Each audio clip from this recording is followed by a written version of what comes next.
Everybody knows how important the draft is when it comes to taking down your fantasy football league. The old adage remains absolutely true. You can't win your fantasy league on draft night, but you can absolutely lose it. That's why with so many more opinions and fantasy football analysts and pieces of content like this one, make sure to subscribe to the channel and like this video, it helps us out. Identifying players who, at their current draft position, could be the contributors to sinking your team for an entire season, it's become more important than ever. The hype machine, or lack thereof for certain players, can drastically alter the public's perception about a player heading into a new season, which is where statistical projections come in handy. Projections can help us ground our opinion in reality and establish a baseline expectation for every single player. And then, if we compare that expectation to the players going around him in average draft position, sometimes those two things don't add up. That's where today's video comes in. We're using the Stokastic projections to identify 5 players where the expected stats don't match up to their draft round based expectations. And keep watching to the end, because I'll show you why in some cases you need to move beyond projections and consider range of outcomes when evaluating a player's true potential. And I also have a great free offer from our partners over at Underdog Fantasy as well. With that,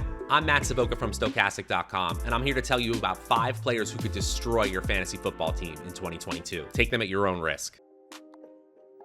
Raise your hand if you did not expect fantasy relevant news to come out of the Hall of Fame game. But for Josh Jacobs of the Raiders, we learned a lot. Hall of Fame game, typically reserved for fringe roster players, provided plenty of drama for fantasy gamers. The Raiders gave essentially every healthy running back plenty of run with the first team offense. Jacobs was playing well into the first quarter while splitting time with Amir Abdullah, Kenyon Drake, and rookie Zamir White. Sure, you could say we're making a mountain out of a molehill. Coach McDaniel said it was because you can't replicate the hits that running backs take in practice. And it's true, new Raiders coach Josh McDaniels clearly wanted to win more than his opponent's coach Doug Peterson, who chose to sit literally every important skill position player for the Jaguars. But the snap share for Jacobs is alarming for a player whose 5th-year option was not picked up by this new front office. And that contract decision may be creating some animosity behind the scenes between the organization and Jacobs. The true conspiracy theorists among us might be saying that the Raiders weren't just revoking any sort of first-round special treatment, but that they were showcasing him for a potential trade. Either way, it appears his days as a workhorse running back for the Raiders has come to an end. Looking at the New England Patriots offense under McDaniels, they've employed a committee system at the running back position for years on end. It honestly wouldn't be surprising for him to do it again in Vegas. Between Drake, Amir Abdullah, Brandon Bolden, and the rookie White, all are deserving of touches, including Jacobs. That's just too big of a running back room. And while there's always a chance a contender comes calling for Jacobs and trades for him, this is too risky a proposition in the single-digit rounds of fantasy drafts. At the start of the 5th round, where Jacobs is typically going, this is a perfect time to focus on other positions, wide receiver, tight end, or quarterback. Bottom line,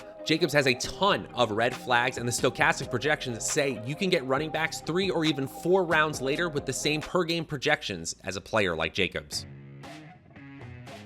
One of the biggest mistakes I see new fantasy football players make is thinking that they need to draft all of their starters before taking any bench flex players. You can see it. If they don't get one of those top options at quarterback or tight end, the panic starts to seep in round by round. But that concern, simply put, is misguided. And it's why players like the Lions' TJ Hockenson are getting drafted way too high this year. I really think it's about scared drafters thinking they need to fill out their starter positions prematurely. In terms of projected scoring, mid-round tight ends score no better than late-round tight ends. And the Stokastic projections bear that out this year. In half PPR scoring, the difference between the tight end 1 and tight end 7 is 6 fantasy points per game. That 6 fantasy point differential is the same differential as the tight end 7 and tight end 31. Put another way, we have 22 tight ends projected for between 5 and 10 half PPR fantasy points. If you're not expecting double-digit points from your tight end, simply wait. This is where Hockenson at ADP becomes clearly a bad pick. First, look at the offense he's within. Not expected to score a lot of touchdowns. Continued use of high draft capital on skill position players. Competition for short area targets from highly skilled running backs and slot wide receivers.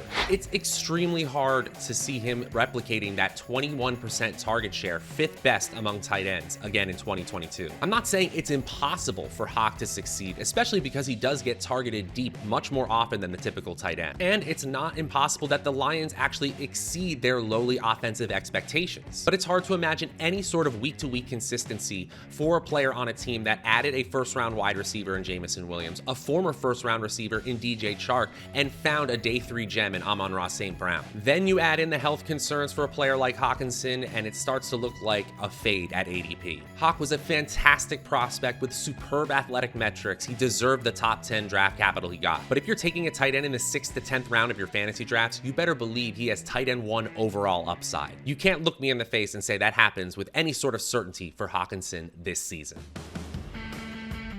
I was so pumped for Devonta Smith heading into the 2021 season. I mean, there was so much to like. Heisman Trophy winner, high first-round draft capital, a young QB who's able to extend plays and has a propensity to throw deep. And then week 1 happened last year, and it looked like it was on for Smith. He started his career earning 50% of his team's air yards. But as the weeks went on, the issue for Smith was his tendency to disappear entirely. Yes, the Eagles shifted to a more conservative, rush-oriented offense, and that definitely affected him. The Eagles ultimately ended up ranking 31st in team expected fantasy points per game. And while he did pepper in some quality performances here and there, he routinely had 6 or less fantasy points, tanking your team in those weeks. The opportunity simply wasn't there. After back-to-back 10-target games in weeks 4 and 5, he saw more than 6 targets in a game just 2 more times the entire season. And now in 2022, he's got serious target competition from AJ Brown, who has already proven himself to be capable within a rush-oriented offense. He'll get his. And to the surprise of absolutely no one, there's already news out of training camp that Brown is dominating all over the field. Devonta Smith is not a bust. The Eagles have not given up on him yet, like they may have on Jalen Reagor, but they clearly see him as a complementary piece within an effective pass offense. Between the aforementioned Brown and the talented tight end Dallas Goedert and the rushing capabilities of both Miles Sanders and Hurts, it looks like the touch squeeze is on for Devonta Smith in 2022. Again, we just can't count on Smith for reliable production this year. The Stokastic projections suggest taking him only when he falls about 3 rounds in fantasy drafts. I bet I'm going to ruffle more than a few feathers when I say that Deebo Samuel could actually sink your fantasy team this year. I'm really not trying to be inflammatory. I think Samuel is an incredible player. I think the 49ers did the exact right thing signing him to a mega deal. I think Deebo and his agent did the exact right thing building in rushing-based incentives into his contract. But Deebo Samuel was so efficient last year, especially as a rusher, to the point where I have to say, he was too efficient. The word gets overused in the industry, but this is a clear regression candidate. I don't know what else to tell you, Deebo Samuel fans. In expected fantasy points, an opportunity metric that combines rushes, targets, air yards, and the location of the field where you get those opportunities, because getting opportunities closer to the goal line gives you more fantasy points more often, Samuel outpaced his projected fantasy points by 6 points per game last season, more than any other player. In terms of opportunity, his actual expectation, he was outside the top 30 players. That means in order to project him for the same production as 2021, he'd either have to have the same efficiency as last year, which isn't happening, or you'd have to be able to clearly point to an increase in volume. And the latter point is why I'm still holding out hope for Deebo Samuel in fantasy leagues in 2022. San Francisco is turning over the reins to Trey Lance at the quarterback position. Lance has significantly more upside as a rusher compared to Garoppolo, but head coach Kyle Shanahan is one of the savviest play callers in the NFL. He knows the importance of giving his young QB layup opportunities, easy chances for his skill players to gain chunk yards. And while some of those opportunities will go to Elijah Mitchell or George Kittle, Deebo Samuel will have a guaranteed workload every single week. If Lance is struggling as a passer, expect them to ramp up Samuel's rushing opportunities. And if Lance is succeeding, well, then the sky's the limit for Deebo Samuel. Remember, there's still a possibility that Lance is great, like really great. He was drafted top 5 in order to be a phenomenal quarterback. If Lance hits his true potential as a passer, Deebo could be lofted to even higher heights than his 2021 production. With that in mind, we just have to consider range of outcomes here. For Deebo Samuel in 2022, the floor is much lower and the ceiling is the #1 player in fantasy football. Hey guys, I want to take a second to talk about our presenting sponsor, Underdog, the best place to play best ball fantasy football. No lineup setting, no waiver wires, you just draft your team and win huge prizes. They got the Puppy 3 tournament, just a $5 entry fee and a $1 million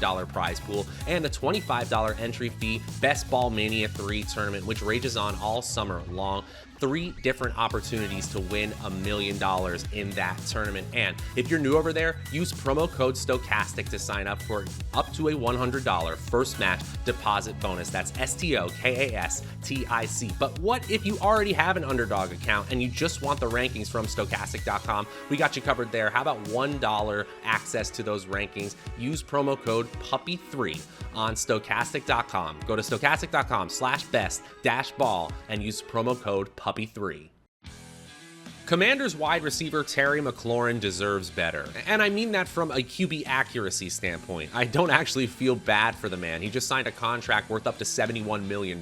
And he deserves it. He's been the most impressive player on the Washington offense since literally the day he stepped onto the field. But can someone please get him the ball on target? For as talented as he is, he can only do the getting open part. He can't place the ball where he wants it. McLaurin has been outside the top 70 receivers in catchable target rate for each of the last 2 seasons. Last year, nearly 1 in 3 passes to McLaurin were deemed uncatchable. In expected fantasy points, which factors in target accuracy, McLaurin was outside the top 30 wide receivers. Now, of course, his per target efficiency was great. He was top 25 in yards per route run, top 20 in yards per team pass attempt, but there was next to no volume. From week 10 on last season, McLaurin never saw double-digit targets, and he caught less than 5 passes in every game but 1. In that regard, you could say new quarterback Carson Wentz is a boon for Terry McLaurin because he tends to lock onto one receiver almost to a fault. But I just can't get behind drafting McLaurin in the obvious breakout zone, that 3rd to 5th round ADP range where receivers hang out sometimes for years before they reach their true potential. Hello, Mike Williams and DJ Moore. Unless Carson Wentz suddenly looks like 2017 Wentz, we can't put McLaurin in that same probability range as those aforementioned receivers. And the Stokastic projections tend to agree. They say the more fair draft position for McLaurin is around pick 75, which by that point, I'll absolutely never get him. There you have it, guys. 5 players who could destroy your fantasy team in 2022. And a little lesson in there about projections and range of outcomes as well. Make sure to like this video, subscribe to the channel, and take advantage of all we got going on at Underdog Fantasy. Until next time, I'm Savoca from Stokastic.com. We'll see you guys later.